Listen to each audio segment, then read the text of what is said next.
आइए तो आज हम लोग डिस्कशन करने जा रहे हैं केमिस्ट्री क्लास 12 के मॉडल सेट के सब्जेक्टिव पार्ट के दूसरे भाग पर। कल कुछ इश्यूज के कारण ये पूरा नहीं किया जा सका था, तो इसको आगे बढ़ाते हुए हम लोग आइए फर्स्ट क्वेश्चन देखते हैं। फर्स्ट क्वेश्चन, हालांकि ये कुछ हो गया था, what is order of reaction. Order of reaction क्या है? तो ऑर्डर ऑफ रिएक्शन, जब हम किसी केमिकल रिएक्शन के लिए रेट लॉ लिखते हैं तो रेट लॉ में रिएक्टेंट के कॉन्सेंट्रेशन का जो पावर दिया जाता है that is called order of reaction. तो आपको एग्जाम में केवल यही लिखना है, the sum of powers of concentration terms in the rate expression is called order of reaction. ये फर्स्ट पार्ट का आंसर हुआ। सेकेंड पार्ट का answer, unit of first order reaction. तो unit of first order reaction होगा आपको time inverse और second inverse. अगर time minute में दिया गया हो तो मिनट इनवर्स। अब देखें इसको, ये आपका आंसर यहाँ कंप्लीट हो गया, लेकिन इसको डिराइव करने के लिए थोड़ा सा अधिक जानकारी के लिए हम यहाँ देखते हैं। यहाँ से ये एक रिएक्शन दिया गया है Na, जिसमें A है रिएक्टेंट। तो रेट एक्सप्रेशन के अनुसार इसका रेट हो जाएगा, rate is equal to concentration of A to the power n।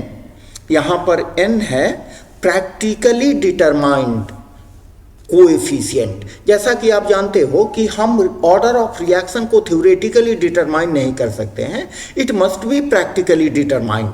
तो यहाँ पर चूंकि कॉन्सेंट्रेशन का पावर स्मॉल n है, ठीक है, इसलिए ऑर्डर ऑफ रिएक्शन भी होगा स्मॉल n। ठीक है, अब इसके यूनिट की ओर हम लोग देखें। यूनिट की ओर यहां देखें कि rate is directly proportional to concentration of E to the power n।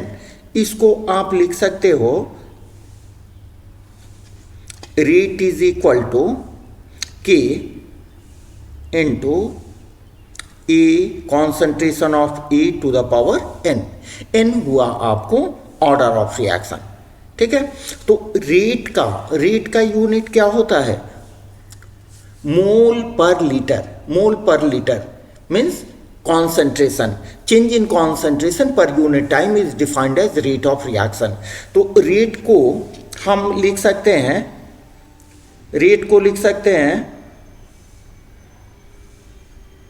Concentration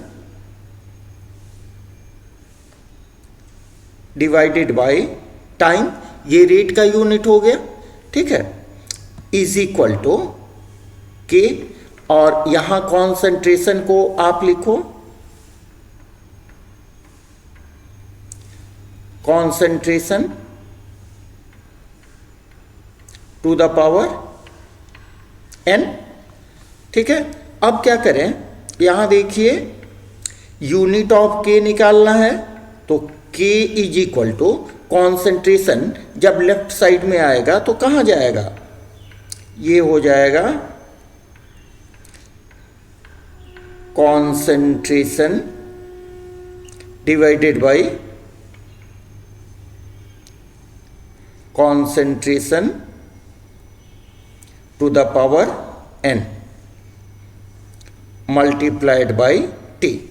ठीक है, तो इसको आप लिख सकते हो, और k is equal to concentration को हम शॉर्ट में लिखते हैं कॉन्सेंट्रेशन, इसके ऊपर कुछ नहीं है मीन्स 1 है, तो ये दोनों टर्म सिमिलर हैं। n ऊपर जाएगा तो क्या हो जाएगा? 1 minus n divided by t। ठीक है, ये एक कॉमन जनरल आपका इक्वेशन हो गया। इससे आप यूनिट डिफरेंट ऑर्डर का कैसे निकाल सकते हो? अगर first order zero order reaction के लिए, for zero order reaction, for zero order reaction के लिए n का वैल्यू जीरो हो जाएगा, ठीक है, n का वैल्यू जीरो हो जाएगा तो यूनिट k का यूनिट क्या हो जाएगा, k is equal to concentration और n के बदले आप जीरो रख दो, 1 minus zero divided by t, ठीक है। तो ये क्या हो जाएगा, t ऊपर जाएगा तो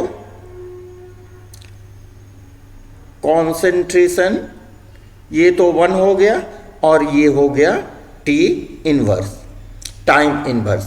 कॉन्सेंट्रेशन अगर सॉल्यूशन के लिए है तो ये हो जाएगा मोल per litre time inverse. Time अगर सेकंड में दिया गया है तो आपका क्या हो जाएगा, टाइम के बदले सेकंड लिख दो, मोल पर लीटर सेकंड इनवर्स। अगर मिनट में दिया गया है तो आप मिनट इनवर्स लिख दो, ठीक है। अब देखें, अगर गैसियस सॉल्यूशन है, अगर गैसियस रिएक्शन है तो हम कॉन्सेंट्रेशन में मोल पर लीटर के बदले एटमॉस्फेयर यूज करते हैं। तो यहां लिखें कि for gaseous reaction, gaseous reaction के लिए क्या हो जाएगा, कॉन्सेंट्रेशन के बदले आप लो एटमॉस्फेयर, एटमॉस्फेयर सेकंड इनवर्स, ठीक है, और एटमॉस्फेयर टाइम इनवर्स, ये गैसियस रिएक्शन के लिए हो जाएगा। इसी तरह से हम देखते हैं अगर फर्स्ट ऑर्डर रिएक्शन होगा तो फॉर फर्स्ट ऑर्डर रिएक्शन के लिए n का वैल्यू 1 होगा, n का वैल्यू 1 होगा तो यहां पर आप 1 रखोगे तो 1 माइनस 1 0, ठीक है। तो कॉन्सेंट्रेशन के ऊपर 1 रखेंगे तो 1 माइनस 1 इज इक्वल टू 0, ये हो जाएगा। और k का यूनिट क्या हो जाएगा, ये पूरा आपका टर्म कैंसिल हो जाएगा, ठीक है।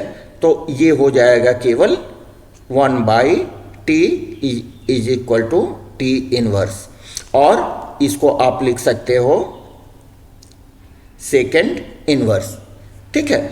गैसियस रिएक्शन के केस में भी चूंकि कॉन्सेंट्रेशन टर्म तो यहां नहीं है, इसलिए गैसियस रिएक्शन के केस में भी फर्स्ट ऑर्डर का जो रेट कांस्टेंट का यूनिट होगा वो सॉल्यूशन के रिएक्शन के जैसा ही होगा। इसको भी आप जरूर याद रखेंगे। नेक्स्ट है for second order reaction. For second order reaction के लिए क्या होगा, n का value n is equal to 2 होगा। तो क्या हो जाएगा, k is equal to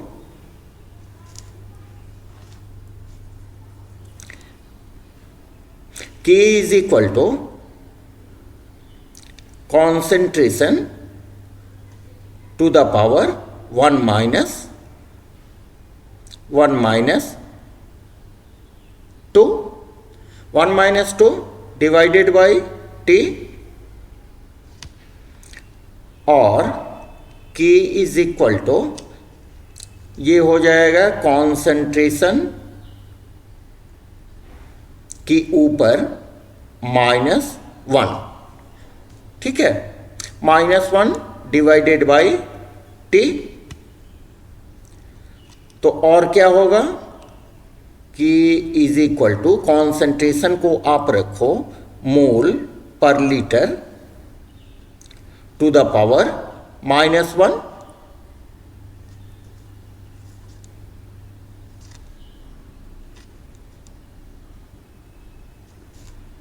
mole to the power -1 divided by t, और k इज इक्वल टू क्या हो जाएगा। अब देखिए लीटर के ऊपर इन्वर्स है और टोटल के ऊपर -1 है, तो ये हो जाएगा लीटर, मोल के ऊपर आ जाएगा मोल इनवर्स और टाइम हो जाएगा t इनवर्स। समझ रहे हैं? आ रही है बात समझ में? ठीक है। तो अगर ये गैसियस रिएक्शन के केस में हो, फॉर गैसियस रिएक्शंस, आप क्या करो, केवल कॉन्सेंट्रेशन के बदले के का यूनिट क्या हो जाएगा, कॉन्सेंट्रेशन के बदले आप केवल रख दो एटमॉस्फेयर। ठीक है। और मोल पर लीटर है तो यहां हो जाएगा एटमॉस्फेयर इनवर्स टी इनवर्स। समझे? चलिए इसको ध्यान से आप देख लो। चलते हैं नेक्स्ट सवाल की ओर। Write the differentiate between physisorption and chemisorption और केमिकल एडजॉर्प्शन। तो फिजिकल एडजॉर्प्शन में क्या होता है? फिजिकल एडजॉर्प्शन में सपोज करें कि ये हमारा सॉलिड एडजॉर्बेंट है, सॉलिड एडजॉर्बेंट है। इसमें जो पार्टिकल यहां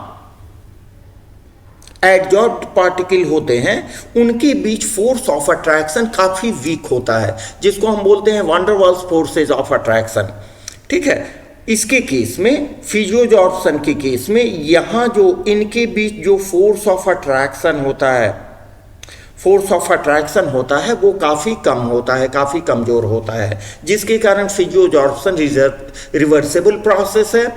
इसमें इसकी एक्टिवेशन एनर्जी काफ़ी कम होती है और ये डायरेक्टली प्रोपोर्शनल होता है प्रेशर के। जबकि केमिजॉर्प्शन के केस में हम देखते हैं कि ये जो फोर्स ऑफ अट्रैक्शन होता है वो केमिकल बॉन्ड होता है। केमिकल बॉन्ड होने के कारण इसकी जो एक्टिवेशन एनर्जी होती है वो भी कॉम्पेरेटिवली अधिक होती है। ठीक है। और ये केमिकल बॉन्ड होने के कारण मोस्टली सिंगल लेयर्ड होते हैं, जबकि फिजियोजॉर्प्शन मल्टी लेयर्ड हो सकते हैं। देखिए, physisorption caused by intermolecular van der Waals forces of attraction, जबकि ये होता है केमिकल बॉन्ड फॉर्मेशन के द्वारा। ये केमिजॉर्प्शन यूजुअली सिंगल लेयर्ड होता है, जबकि फिजियोजॉर्प्शन मल्टी लेयर्ड हो सकता है और एडजॉर्बेंट सरफेस पर। This is adsorbent surface. Physisorption reversible होता है, जबकि केमिजॉर्प्शन इरिवर्सिबल होता है। ठीक है। लो फोर्स ऑफ अट्रैक्शन के कारण इसकी एक्टिवेशन एनर्जी भी कम होती है, लो एक्टिवेशन एनर्जी, जबकि इसकी एक्टिवेशन एनर्जी हाई होती है। यहाँ फिजियोजॉर्प्शन डायरेक्टली प्रोपोर्शनल होता है प्रेशर के, जबकि केमिजॉर्प्शन में प्रेशर का कोई इफेक्ट नहीं होता है। चलिए नेक्स्ट सम्स की ओर आते हैं।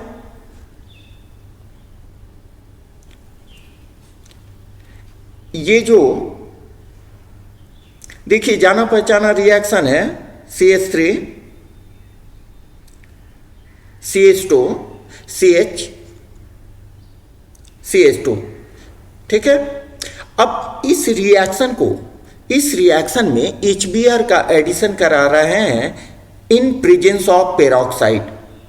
तो आप जानते हो कि जब अनसिमेट्रिकल अल्कीन्स होते हैं उनमें HBr का एडिशन जब होता है, it may be according to Markovnikov rule और may not be according to Markovnikov rule. ये मार्कोनिकॉफ रूल के अकॉर्डिंग हो भी सकता है, नहीं भी हो सकता है। लेकिन पेरोक्साइड के प्रेजेंस में ये रिएक्शन होता है according to anti Markovnikov rule, anti M rule, M for Markovnikov. तो एंटी एम रूल में क्या होता है? एंटी एम रूल में एंटी मार्कोनिकॉफ रूल के अकॉर्डिंग एडिशन अगर होगा तो ये जो नेगेटिव पार्ट है, ये this negative part will add to that double bonded carbon atom which contains greater number of hydrogen atom. That means Br add होगा डबल बॉन्डेड CH2 के साथ और H ऐड होगा डबल बॉन्डेड CH के साथ। तो आपका प्रोडक्ट मिलेगा, इससे जो प्रोडक्ट मिलेगा that will be like this, CH3 CH2 CH2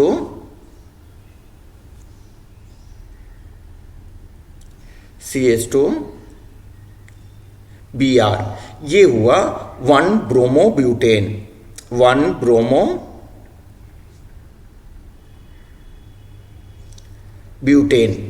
ठीक है, आपका आंसर यही हो गया। लेकिन और इसको बेटर वे में समझने के लिए आप ये देख लो कि अगर पेरोक्साइड नहीं होता, वैसी स्थिति में हम अगर इसमें HBr का एडिशन कराते तो क्या होता?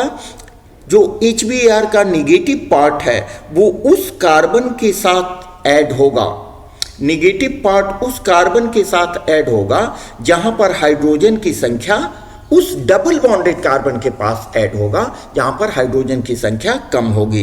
दैट मीन्स Br का एडिशन होगा CH के साथ और H का एडिशन होगा नेचुरली CH2 के साथ। तो इसका जो प्रोडक्ट होगा, इसके प्रोडक्ट को हम लोग कैसे लिखेंगे? ये होगा CH3 CH2 CH CH3 Br, ये क्या होगा? 2 ब्रोमोब्यूटेन, 2 ब्रोमोब्यूटेन। हालांकि आपको एग्जाम में कोई जो एक आता है तो एक ही आप लिखना, ठीक है? हम समझने के लिए इसको एक्सप्लेन किए हैं। चलिए नेक्स्ट सम्स की ओर आते हैं।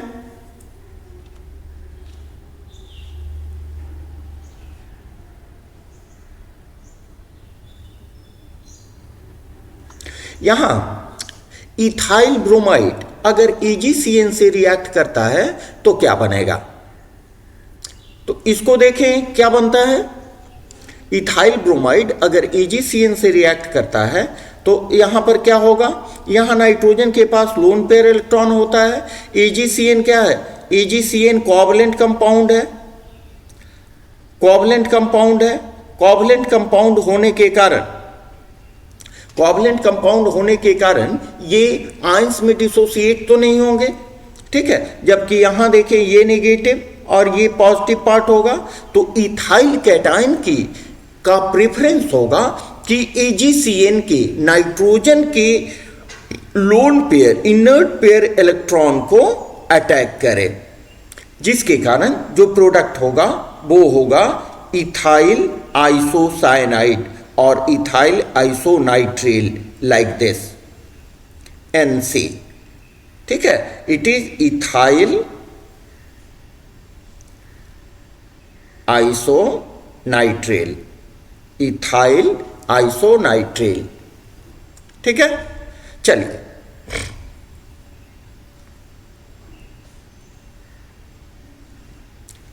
इस सम्स में देखें।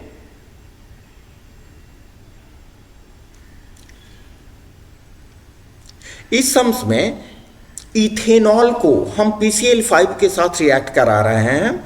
इथेनॉल को PCl5 के साथ रिएक्ट करा रहे हैं तो समझने के लिए ये आप समझो कि यहां पर Cl आता है, यहां पर PCl3 और यहां पर Cl, तो आपका प्रोडक्ट हो जाएगा CH3 CH2 Cl plus PuCl3 plus HCl। ठीक है, नेक्स्ट देखें। यहां phenol, it is phenol. Phenol को अगर कॉन्क HNO3 और कॉन्क H2SO4 जैसे नाइट्रेटिंग मिक्सचर के साथ हम रिएक्ट कराते हैं तो इसमें ऑर्थो एंड पारा पोजीशन पर नाइट्रो ग्रुप का एडिशन होता है, giving the compound 2,4,6 trinitrophenol, 2,4,6 trinitrophenol. इसके ऑर्थो पोजीशन पर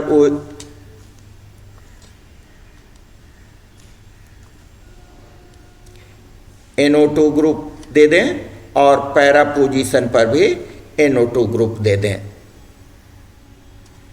लेकिन यही रिएक्शन अगर केवल डाइल्यूट HNO3 के साथ हम कराते हैं, डाइल्यूट HNO3 के साथ कराते हैं, तो वहाँ पर हमें मिलेगा ortho and nitro para isophenol, ortho nitrophenol plus para nitrophenol. ठीक है, it is para nitrophenol, ortho nitrophenol and it is para nitrophenol. ठीक है, आपको केवल एग्जाम में यही लिखना है, ठीक है, क्योंकि इसी को फिलअप करने के लिए दिया गया है। हमने इसको कुछ एक्स्ट्रा भी बताने के लिए दे दिया। नेक्स्ट देखें, differences between DNA and RNA. DNA and RNA क्या है? न्यूक्लिक एसिड्स हैं। न्यूक्लिक एसिड दो चीजों के मिलने से बने होते हैं मेनली, एक वन होता है शुगर और दूसरा होता है नाइट्रोजनस बेस। तो डीएनए में शुगर को लेते हैं, डीऑक्सीराइबोज शुगर होता है डीएनए में, और आरएनए में शुगर होता है राइबोज शुगर। जबकि नाइट्रोजनस बेस डीएनए में होते हैं adenine, guanine, cytosine and thymine. देखिए, शुगर्स होते हैं डीऑक्सीराइबोज शुगर, जबकि आरएनए में शुगर होता है राइबोज शुगर। और नाइट्रोजनस बेस की बात करें तो डीएनए में होता है adenine, guanine, cytosine and thymine, जबकि आरएनए में थाइमिन के बदले यहां होता है यूरासिल। ठीक है, देखिए अलग कलर से लिखा हुआ है। डीएनए नेचुरली जनरली प्रेजेंट होता है न्यूक्लियस में, जबकि आरएनए साइटोप्लाज्म में भी रह सकता है। चलिए नेक्स्ट सम्स की ओर। होमोपॉलीमर एंड कोपॉलीमर क्या होते हैं? होमो का मतलब होता है आइडेंटिकल, जबकि को का मतलब आप ये समझो by mutual cooperation. Identical homopolymer में जो स्पीसीज होते हैं, जो मोनोमर्स होते हैं, वो सिमिलर टाइप ऑफ मोनोमर्स होते हैं, similar type of structural unit से बनता है होमोपॉलीमर।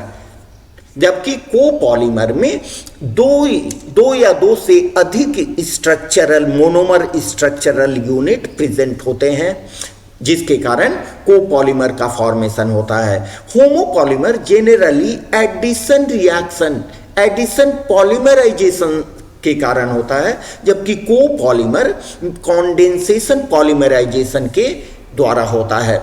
आप जानते हो कि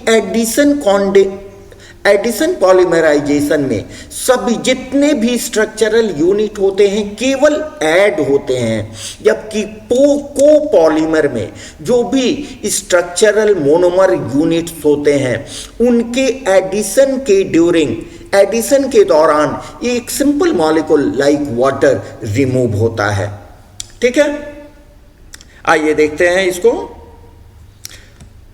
Polymer which representing structural unit derived from only one type of monomer unit is called homopolymer। देखिए यहाँ इथीन के n मॉलिक्यूल आपस में एडिशन पॉलीमराइजेशन करके यहाँ ये स्ट्रक्चरल यूनिट बनाते हैं। स्ट्रक्चरल यूनिट इनका ये हुआ, structural unit CH2 this is structural unit, और ये अगर n मॉलिक्यूल होंगे देन इट इज पॉलीइथीन। ठीक है, यहां पर अगर कोपॉलीमर की बात करें तो उसका बहुत बढ़िया एग्जांपल है formation of nylon 66। Formation of nylon 66, it is nylon 66। Nylon 66 कैसे बनता है? जब हम हेक्साइथिलीन डाइएमीन को एडिपिक एसिड के साथ कॉन्डेंसेशन पॉलीमराइजेशन कराते हैं तो हमारा बनता है नाइलॉन 66। इसका नाम नाइलॉन 66 इसलिए पड़ा कि चाहे आप हेक्सामिथिलीन डाइएमीन को लो, हेक्सामिथिलीन डाईएमीन को लो या एडिपिक एसिड को लो, ठीक है, दोनों में नंबर ऑफ कार्बन एटम्स 6 हैं, ठीक है। इसको थोड़ा देख लिया जाए ठीक से। यहाँ पर हेक्सामिथिलीन डाईएमीन, इसको आप लिखो NH2 CH2 whole 6 NH2, this is hexamethylene diamine. इसको हम एडिपिक एसिड से कॉन्डेंसेशन पॉलीमराइजेशन करा रहे हैं। Adipic acid dicarboxylic acid होता है, ये देखिए CH2 होल 4 COOH, ठीक है। It is adipic acid and this is hexamethylene diamine. इन दोनों को रिएक्शन कराते हैं तो देखिए इसका OH और इसका H, ये दोनों मिलके H2O को बाहर करेगा, ठीक है। बाहर करने से तो ये तो दो मॉलिक्यूल की बात हुई, यहाँ भी तो NH2 है, इसके बगल में भी कोई एडिपिक एसिड का मॉलिक्यूल आएगा और यहाँ से एक हाइड्रोजन लेगा, समझे। तो इसका भी जो प्रोडक्ट होगा वो होगा NH CH2 होल 6 NH, यहां देखिए बच गया आपको CO CH2 होल 4, यहां भी ये OH बाहर निकलेगा तो क्या होगा यहां पर CO, ठीक है। ये हो गया आपको स्ट्रक्चरल यूनिट। अब इस स्ट्रक्चरल यूनिट को n नंबर से मल्टीप्लाई कर दो, देन दिस इज नाइलॉन 66, ठीक है। कोई दिक्कत होने से आप कमेंट बॉक्स में हमें जरूर लिखो, ठीक है। इसमें सारी चर्चा हो गई। चलिए नेक्स्ट आते हैं ट्रैंक्विलाइजर्स। व्हाट आर ट्रैंक्विलाइजर्स और एनाल्जेसिक्स क्या है? ट्रैंक्विलाइजर्स वैसी मेडिसिन होते हैं जो mental tension, actually severe mentally जो डिस्टर्ब होते हैं उनके लिए ट्रैंक्विलाइजर्स हम यूज करते हैं। वैसे सिंपली मेंटल टेंशन में भी कभी कभी ट्रैंक्विलाइजर्स का यूज किया जाता है, जबकि एनाल्जेसिक्स वैसे मेडिसिन होते हैं जो सेंट्रल नर्वस सिस्टम पर ही काम करते हैं, चाहे वो ट्रैंक्विलाइजर्स हो या एनाल्जेसिक्स हो। लेकिन एनाल्जेसिक्स को दो पार्ट में फर्दर डिवाइड किया गया है, इस चीज को ध्यान में रखते हुए कि एक एडिक्टिव होते हैं और एक नॉन एडिक्टिव होते हैं। तो जिनका सेंट्रल नर्वस सिस्टम पर काफी अधिक इफेक्ट पड़ता है वो एडिक्टिव होते हैं, ठीक है। इसमें देखिए the drugs which acts on central nervous system to reduce anxiety and mental tension, चिंता और मेंटल टेंशन दूर करने के लिए सीवियर मेंटल इश्यूज भी दूर करने के लिए हम ट्रैंक्विलाइजर्स का यूज करते हैं, ठीक है। ये ट्रैंक्विलाइजर सीडेटिव्स हो सकते हैं, हिप्नोटिक्स हो सकते हैं, एंटी डिप्रेसेंट हो सकते हैं, नार्कोटिक्स हो सकते हैं। ये सभी जो मेडिसिन्स हैं वो स्लीपिंग मोड की हैं, जो स्लीपिंग प्रोवाइड करती है पेशेंट को। एग्जाम्पल में आया डायाजिपम, इक्वानेल, वेलियम, ETC। जबकि एनाल्जेसिक ड्रग्स होते हैं ये भी काम करता है, पेन रिड्यूस करने के लिए ही काम करता है, which are used for reducing pain in body acting on central nervous system are called analgesics। Central nervous system पर काम करते हुए ये पेन को रिड्यूस करता है, ठीक है। कभी कभी एनाल्जेसिक्स का यूज हम एंटी पायरेटिक ड्रग्स के रूप में भी करते हैं। एनाल्जेसिक्स को दो पार्ट में डिवाइड किया गया है। The first one narcotic. Narcotic वैसे मेडिसिन होते हैं जो एडिक्टिव होते हैं, मीन्स इनके लेने से इनकी आदत बन सकती है, और ये मेनली ओपियम अल्कलॉइड प्रोडक्ट्स होते हैं, जैसे मॉर्फिन। आज जो ड्रग्स, बच्चों में ड्रग्स की टेंडेंसी या बड़े लोगों में भी ड्रग्स की टेंडेंसी डेवलप हो रही है, ये एक्चुअली उसी ओपियम अल्कलॉइड फैमिली का प्रोडक्ट है, ठीक है। और ये डेंजरस टू हेल्थ के लिए बहुत डेंजरस है। और नॉन नार्कोटिक, ये नर्वस सिस्टम पर काम करता है, ठीक है। इसको एंटी पायरेटिक ड्रग्स के रूप में भी हम यूज करते हैं। फॉर एग्जाम्पल एस्पिरिन, नोवाल्जिन और ब्रूफेन, ठीक है। ये सब सिंपल चीजें हैं। नेक्स्ट में आइए, डायामैग्नेटिज्म, पैरामैग्नेटिज्म और फेरोमैग्नेटिज्म के ऊपर शॉर्ट नोट्स लिखें। तो इसमें आपको 2-3 चीजें लिखनी हैं। ये डायामैग्नेटिज्म क्या होता है? इसमें जो भी सॉलिड्स होते हैं वो वीकली रिपेल्ड किए जाते हैं, weakly repelled by external magnetic field, external magnetic field, ठीक है। क्यों ऐसा होता है? Due to presence of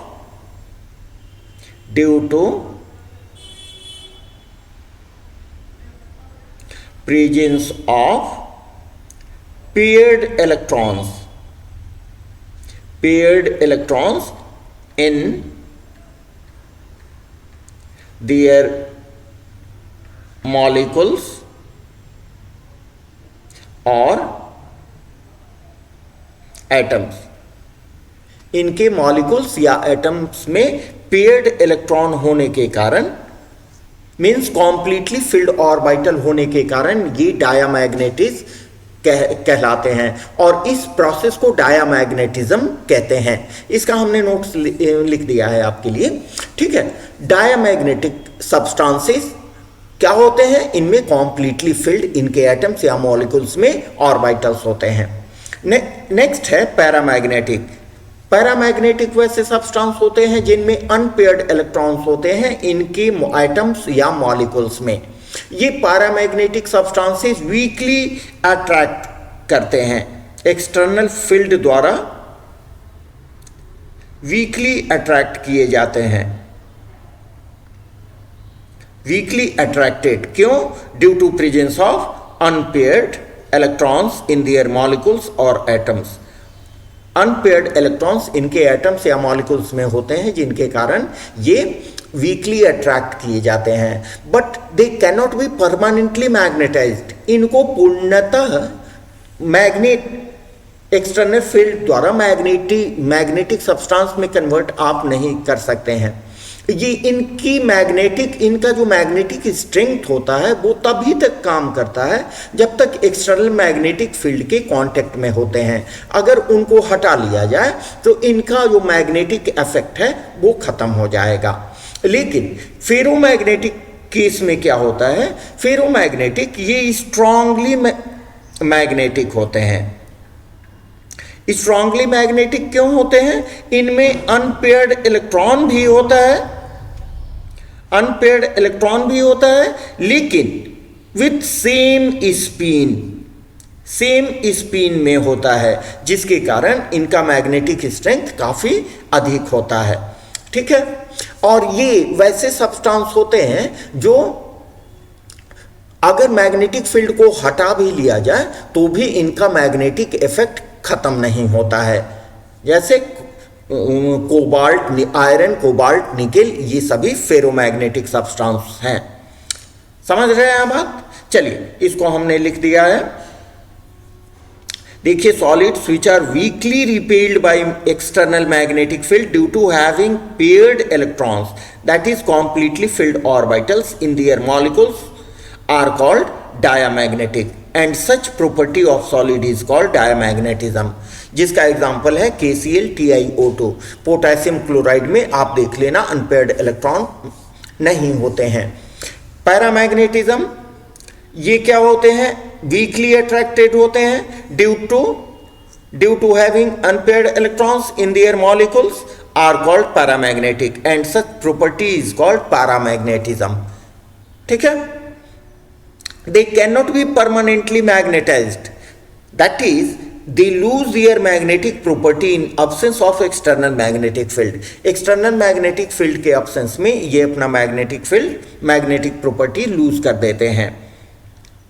let us come to ferromagnetism, the substances which are strongly attracted by magnetic field due to having unpaired electron with same spin, same direction में unpaired electron के होने के कारण ये इनमें मैग्नेटिक स्ट्रेंथ काफी अधिक होता है। ठीक है, are called ferromagnetic and such property of solid is called ferromagnetism. ठीक है, फेरोमैग्नेटिक सब्सटेंस जो होते हैं वो परमानेंटली मैग्नेटाइज्ड होते हैं। इसका मतलब ये कि ये अपना मैग्नेटिक इफेक्ट लूज नहीं करते हैं after removal of external magnetic field. External magnetic field को हटा भी दिया जाए तो अपना मैग्नेटिक इफेक्ट ये लूज नहीं करते हैं। जैसे एग्जांपल आयरन, कोबाल्ट, निकल। चलिए नेक्स्ट सम्स की ओर। What is Faraday's law? Very simple.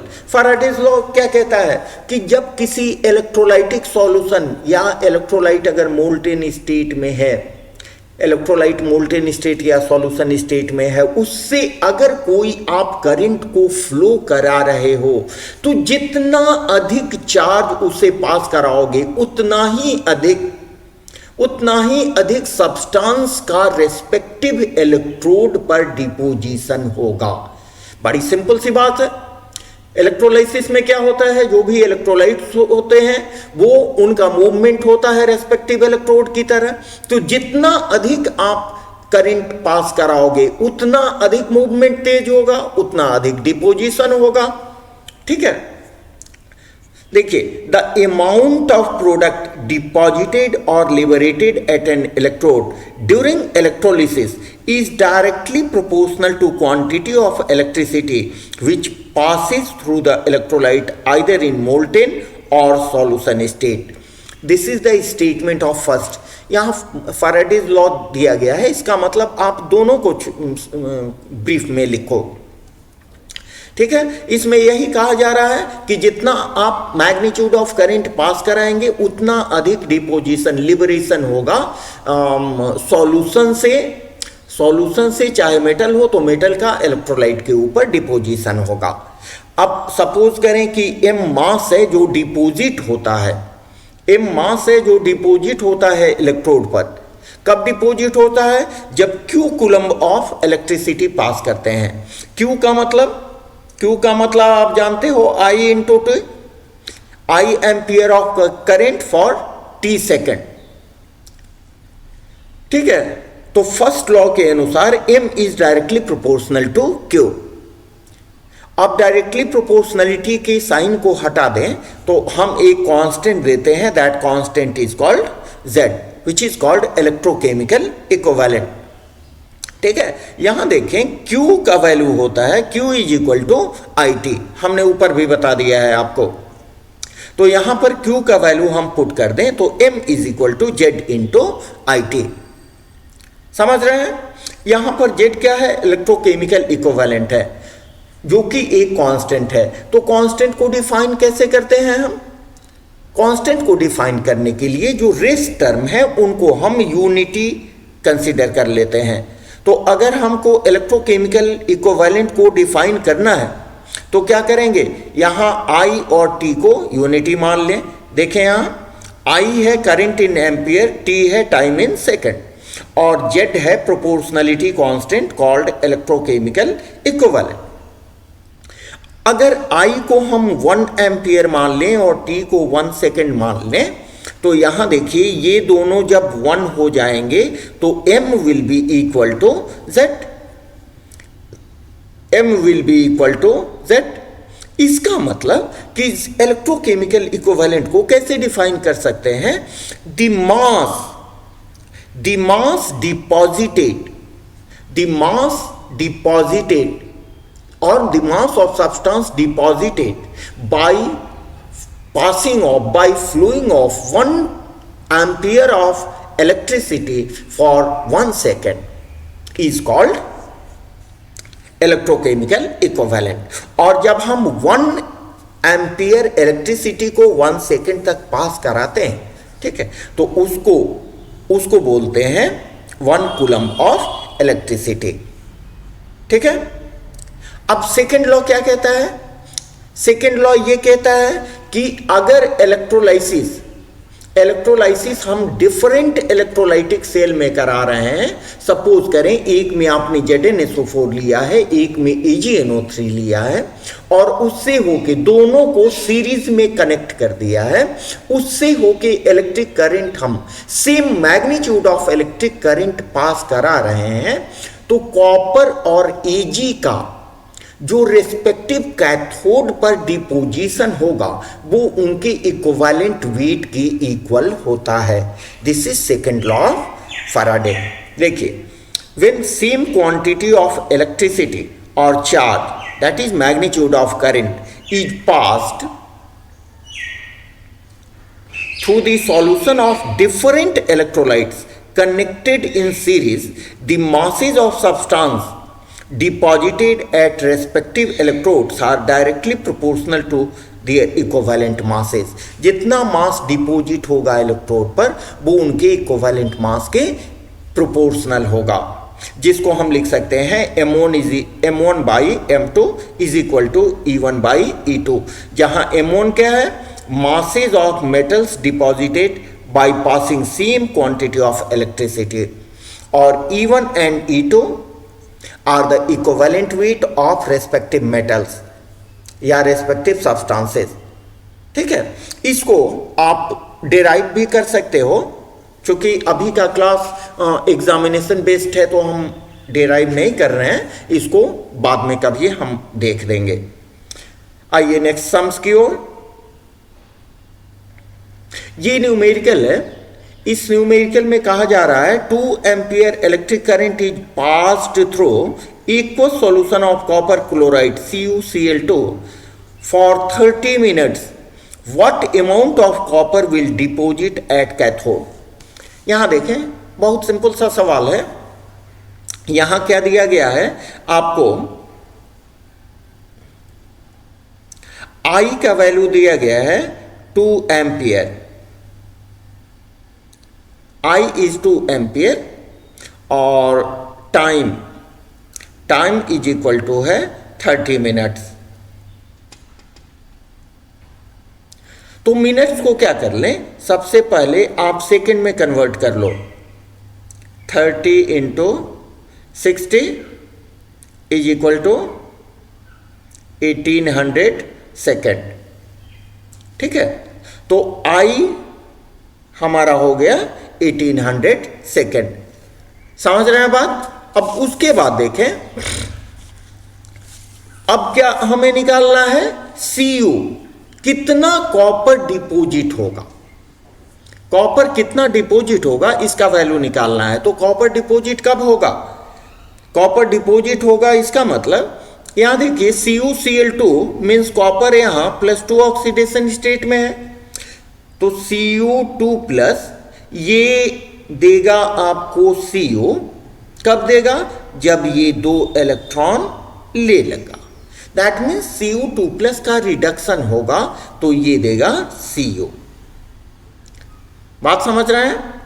तो हमें कॉपर डिपोजिट होता है, यही कॉपर डिपोजिट होता है, तो कितना कॉपर डिपोजिट होगा ये हम देखें। हम क्या जानते हैं? हम जानते हैं M is equal to Z into I into T।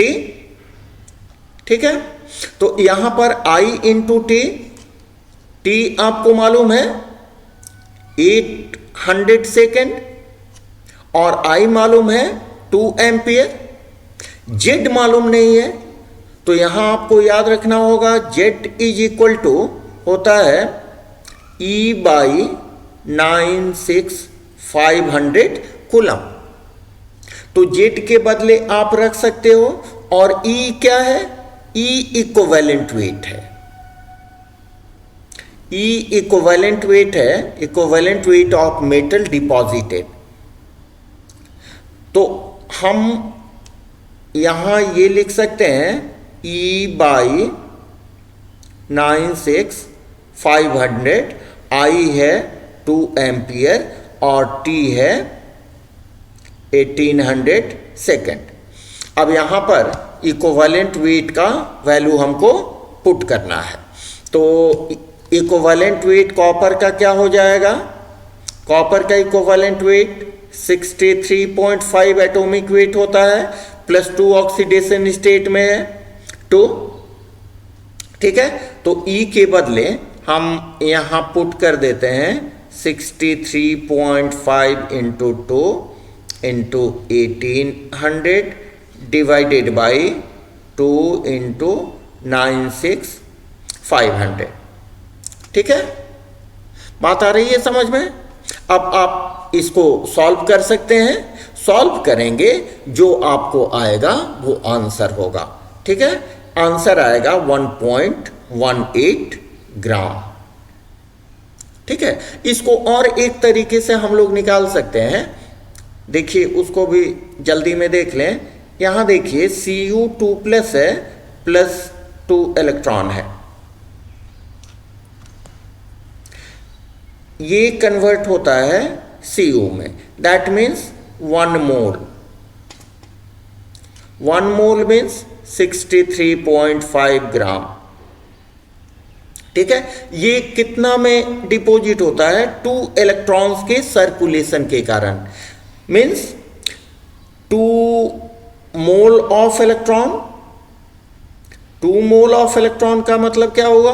2 Faraday, that means 2 into 96500 coulomb. ठीक है, तो अब देखें, इतना कूलम्ब इलेक्ट्रिसिटी, इतना 2 into 96500 coulomb of electricity deposit 63.5 gram of copper. देखें यहां, since 2 into 9655 coulomb of electricity deposit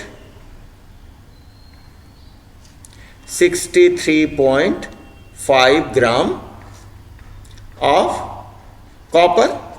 ठीक है, इसलिए 1 में कितना होगा?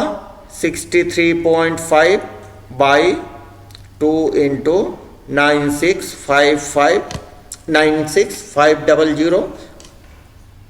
तो आपका कूलम्ब कितना है? हमने टाइम निकाला है कितना? 1800।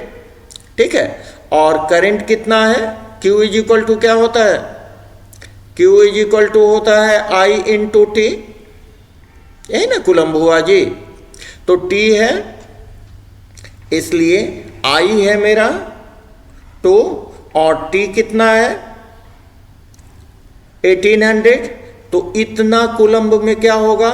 63.5 by 2 into 96500 multiplied by 2 into 1800। बिल्कुल सिंपल सा कैलकुलेशन है, 2 कैंसिल। ठीक है, इसको सॉल्व करेंगे, आएगा 1.18 ग्राम। समझे? चलिए आगे सम्स की ओर चलते हैं। Draw the structure, very simple. इसमें क्या करें? देखिए, फास्फोरस सेंट्रल एटम है, तो क्या करें? फास्फोरस की वैलेंसी कितनी? ग्रुप 15 एलिमेंट है, वैलेंस इलेक्ट्रॉन 5 होंगे, तो ये हुआ 5 इलेक्ट्रॉन। ठीक है, 5 इलेक्ट्रॉन हुआ, तो ये एक ऑक्सीजन इन 2 इलेक्ट्रॉन का यूज किया। अब आपके पास कितने बचे? Oxygen 3, hydrogen 3।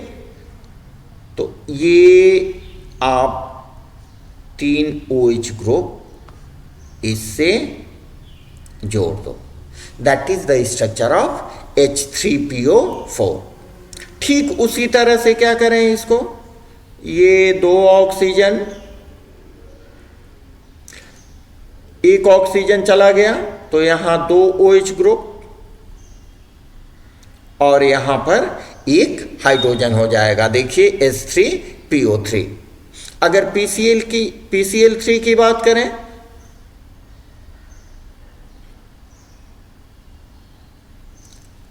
ये हो गया P,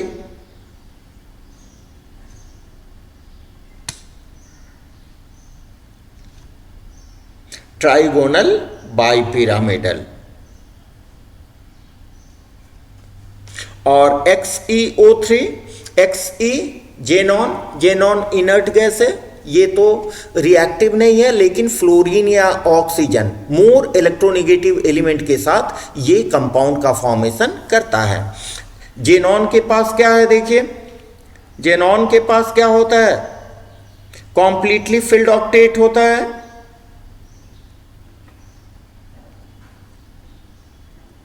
ठीक है। यहां आपके सामने क्या दिया गया है, XeO3 तो 3 ऑक्सीजन डबल बॉन्ड का यूज करके दो दो इलेक्ट्रॉन का शेयर करके ये 3 बॉन्ड बनाए और एक inert pair electron, unpaired electron ज्यों का त्यों रहता है, दैट इज XeO3। और XeOF4 में फ्लोरीन मोनोवैलेंट है, तब इसको क्या करेंगे, ये हो गया XeFOF4 है, तो क्या करेंगे, एक एक इलेक्ट्रॉन से सिंगल बॉन्ड से 4 फ्लोरीन को हम कनेक्ट कर देंगे,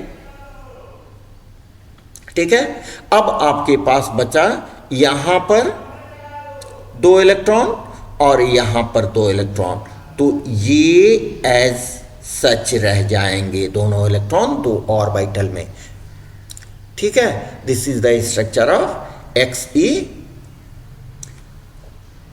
XeOF4 है, OF4 है, सॉरी, तो इसको आप हटा लो, कोई बात नहीं है, और यहां डबल बॉन्ड से एक ऑक्सीजन आप दे दो ना, हो गया XeOF4। चलिए, what is mole fraction, mole fraction क्या है, देखिए यहां पर सपोज करें एक कंटेनर है, इस कंटेनर में हमने लिया है वाटर, वाटर में हमने डाला शुगर, शुगर को हम कहते हैं कंपोनेंट A, सपोज करें कंपोनेंट A, और शुगर को हमने कहा component B, component B। Sugar के नंबर ऑफ मोल्स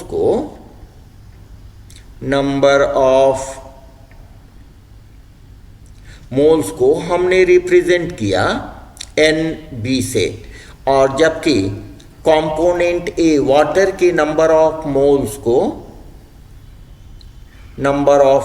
को हमने रिप्रेजेंट किया Na से, मान लिया, ठीक है।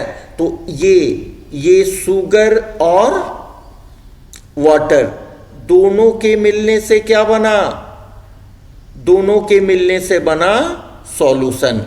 ये सॉल्यूशन किस टाइप का बना, चूंकि 2 कंपोनेंट है इसलिए ये सॉल्यूशन बना बाइनरी, इसको समझ लें, ठीक है। अब इसमें इस बाइनरी सॉल्यूशन में टोटल नंबर ऑफ मोल्स कितने होंगे, ये देखिए, इन दोनों को आप ऐड कर दो, Na प्लस Nb, ये हुए टोटल नंबर ऑफ मोल्स, ठीक है। तो मोल फ्रैक्शन किसे कहते हैं, किसी एक कंपोनेंट का number of moles divided by total number of moles in the solution is called mole fraction. तो अगर शुगर का हम मोल फ्रैक्शन निकाल रहे हैं, मोल फ्रैक्शन ऑफ शुगर, इसको हम मान लें एक्स बी। मोल फ्रैक्शन को आप भी जानते हो एक्स से रिप्रेजेंट करते हैं।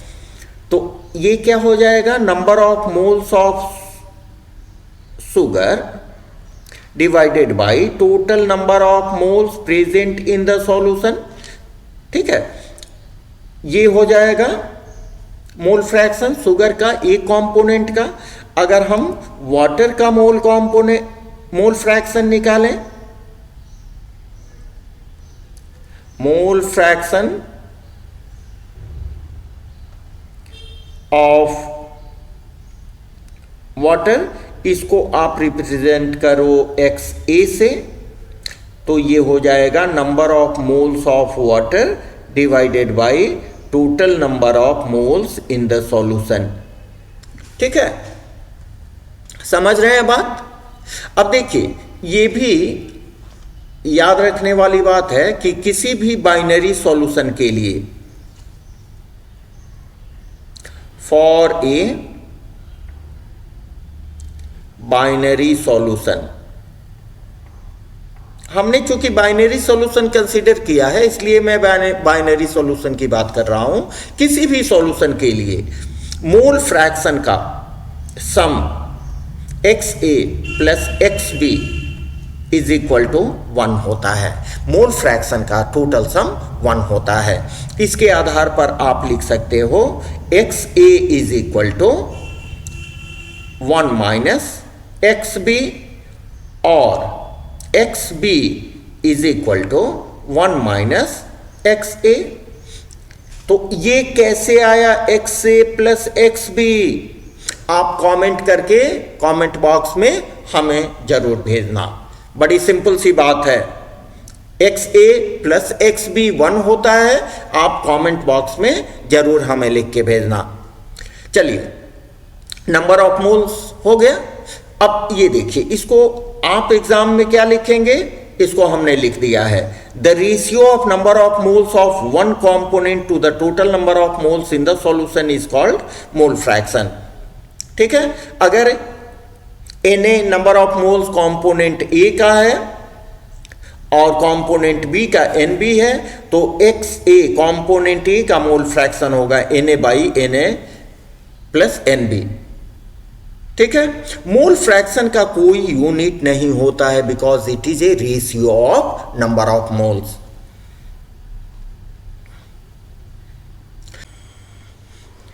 इस सवाल को अगर देखें तो इसमें बहुत सिंपल सा सवाल है, mole fraction of 10% W/W glucose solution.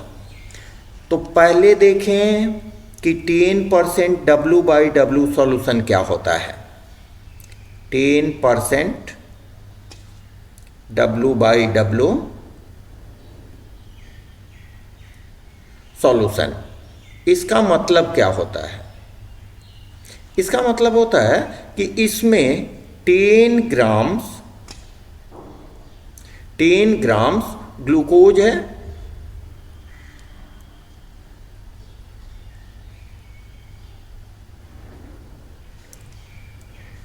Plus 90 grams water. 10 grams glucose और 90 ग्राम्स वाटर है। ठीक है, मीन्स ग्लूकोज का मास कितना हो गया, 10 ग्राम्स। 10 ग्राम्स हो गया ग्लूकोज और 90 ग्राम्स हो गया वाटर। ठीक है, अब क्या करें, आपको मोल फ्रैक्शन निकालना है तो सबसे पहले नंबर ऑफ मोल्स निकालेंगे। नंबर ऑफ मोल्स निकालने के लिए number of moles is given mass by molecular mass. तो आपको ग्लूकोज का फॉर्मूला क्या होता है, C6H12O6। तो इसका मॉलिक्यूलर मास कितना हो जाएगा, कार्बन 6 है, 12 × 6 प्लस 1 × 12 प्लस ऑक्सीजन का 16 × 6, 72 प्लस 12 प्लस 96, 2 4 0 8 1 9 18। 180 ग्राम पर मोल। ठीक है, मॉलिक्यूलर मास का यूनिट होता है ग्राम पर मोल, आप भी जानते हो। वाटर का क्या हो जाएगा? Water for H2O 1 into 2 plus 16 is equal to 18 gram per mole. ठीक है, अब इसका नंबर ऑफ मोल्स निकाल लें। Number of moles of glucose is equal to क्या हो जाएगा? 10 ग्राम से 10 बाई 180, 10 बाई 180। ठीक है, ये हो गया आपको ग्लूकोज का, तो ये हो गया 1/18 मोल। जबकि वाटर का क्या होगा? 90/18, 18 5 90, तो ये हो जाएगा 5 मोल। बस अब तो आप सिंपली कर सकते हो। तो यहां हो जाएगा मोल फ्रैक्शन ऑफ ग्लूकोज, ठीक है, एक्स ग्लूकोज मान लें, is equal to number of moles of glucose, ये रख लें 1/18, समझ रहे हैं ना बात, डिवाइडेड बाई 1/18 प्लस 5। ठीक है, इसको सॉल्व करके देखें, जो आएगा आपका आंसर होगा। ठीक है, चलिए नेक्स्ट सम्स की ओर चलते हैं। यहां आइडेंटिफाई PQRST, यहां इक्वेशंस दिए गए हैं जिसमें PQRST को आपको आइडेंटिफाई करना है। यहां देखिए, it is ethanoic acid, ethanoic acid. समझने की सुविधा के लिए हम क्या करते हैं, इसको इस तरह से लिखते हैं,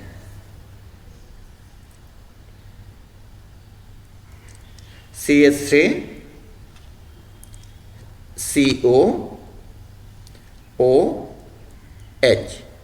SOCl2 इसको समझने के लिए ऐसे करो, Cl2 का एक Cl इससे इसके साथ जाता है, इसका CO वाले कार्बन के साथ, ठीक है, दूसरा ClH के साथ, जबकि SO को यहां दें। ठीक है, तो आपका क्या हो जाएगा? प्रोडक्ट हो जाएगा CH3 COCl, it is ethanoyl chloride, ethanoyl chloride. अब इथेनॉयल क्लोराइड को आप रिड्यूस कराते हैं PTBaSO4 के प्रेजेंस में। ठीक है, तो जाना माना एक रिएक्शन है जिसको बोलते हैं रोजेनमंड रिएक्शन, रोजेनमंड रिएक्शन। तो इसमें क्या होता है? रोजेनमंड रिएक्शन में देखिए, यहां पर हम H2 को रिडक्शन, एडिशन ऑफ हाइड्रोजन, एक H इस कार्बन के साथ जाएगा और एक H इस कार्बन के साथ, तो आपका प्रोडक्ट क्या मिला? CH3 COH। ठीक है, इट इज एसिटल्डिहाइड।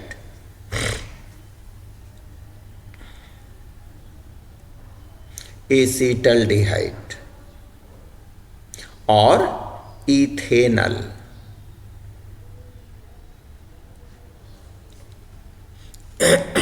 समझ रहे हैं?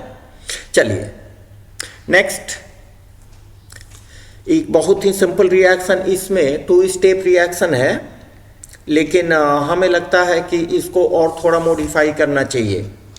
ठीक है, इसमें क्या होता है, यहां देखिए, it is propanoic acid, propanoic acid. जब Cl2 से हम रिडक्शन कराते हैं तो आप जानते हो कि Cl2 का क्लोरीनेशन यहाँ पर कार्बोक्सिलिक एसिड ग्रुप के साथ नहीं होगा बल्कि अल्काइल ग्रुप के साथ होगा, और वो भी अल्काइल ग्रुप जो कार्बोक्सिलिक एसिड के सबसे करीब है। ठीक है, तो क्लोरीन, इसको थोड़ा ऐसे हम लिख लें स्ट्रक्चर में, स्ट्रक्चर में ये CH3 हुआ, ये आपका CH2 हुआ एंड दिस इज COOH। ये जब क्लोरीन से रिएक्शन करेगा, ठीक है, तो क्या होगा, यहां देखिए क्लोरीCl2 को हम ClCl लिख रहे हैं, यहां से ये HCl माइनस होगा, ये Cl2 से क्लोरीन किया, इसी को यहां मैंने लिखा है, तो एक Cl यहां ऐड हो जाएगा और आपका प्रोडक्ट क्या मिलेगा, CH3 CH Cl COOH।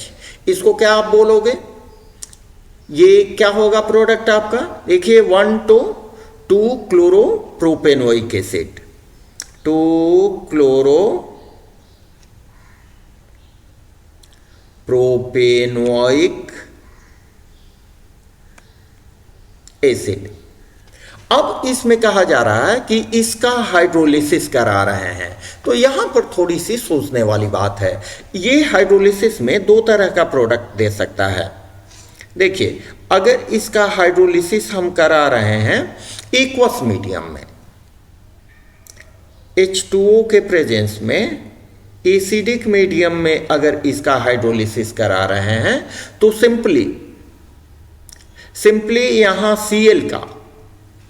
Cl का सब्स्टिट्यूशन होगा OH के द्वारा, और यहां पर अगर हम बेटर वे में देखें तो KOH को लें, एक्वस KOH को, H2O के साथ KOH भी रहे, अगर रहता है तो प्रोडक्ट हमारा होगा, CH3 CH COOH, और यहां पर OH ग्रुप ऐड हो जाएगा। दैट मीन्स ये हो जाएगा 2 हाइड्रॉक्सी प्रोपेनोइक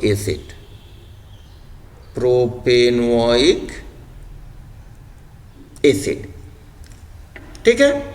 अगर इसको अल्कोहलिक मीडियम में हम हाइड्रोलाइज कराते हैं in presence of KOH, alcoholic medium में, तो शायद आपको याद होगा कि इस मीडियम में क्या होता है, यहां पर होता है सब्स्टिट्यूशन रिएक्शन,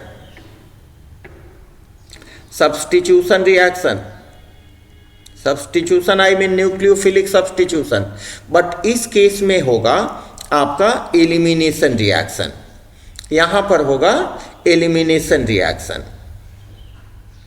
क्यों होता है हम दूसरे वीडियो में इसको बताएंगे आपको, ठीक है, आप देखते रहो इसको। तो इसमें प्रोडक्ट आपको मिलेगा, यहां से जिस कार्बन से क्लोरीन ग्रुप एलिमिनेट होता है, बाहर निकलता है, उसके नेबरिंग कार्बन से हाइड्रोजन बाहर निकलता है, जिसके कारण ये C और CH माने पहले और दूसरे कार्बन के बीच डबल बॉन्ड का फॉर्मेशन होता है, और आपका कंपाउंड बनता है CH2 CH COOH। It is called acrylic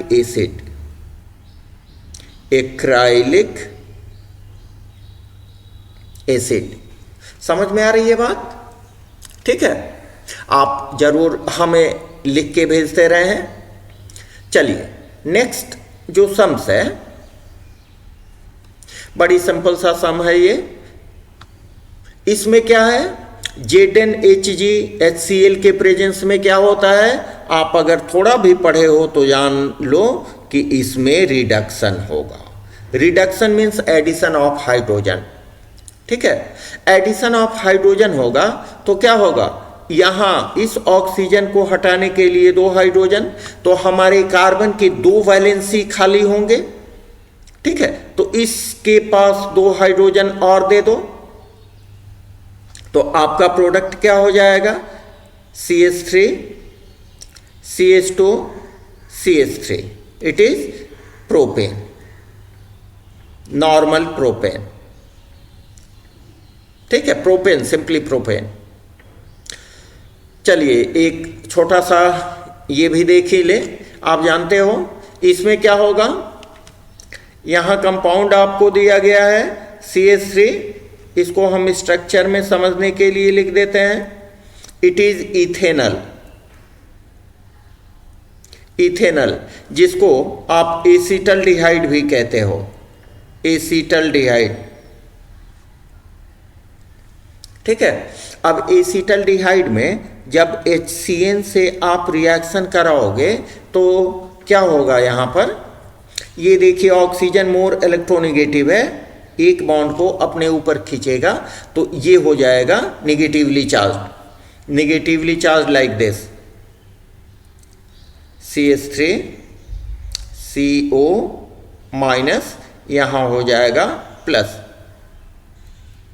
ठीक है, यहां पर देखें कि ये है नेगेटिवली चार्ज, ये है पॉजिटिवली चार्ज, तो नेचुरली आप भी समझ रहे हो क्या होने जा रहा है, ये हाइड्रोजन जाएगा ऑक्सीजन के पास और साइनाइड जाएगा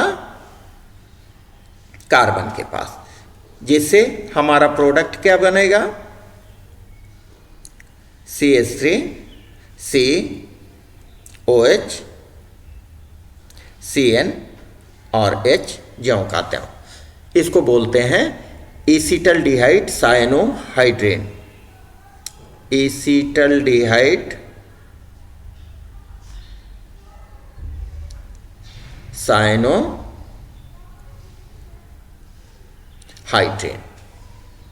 ठीक है, तो मेरी समझ से सभी ये हो गए।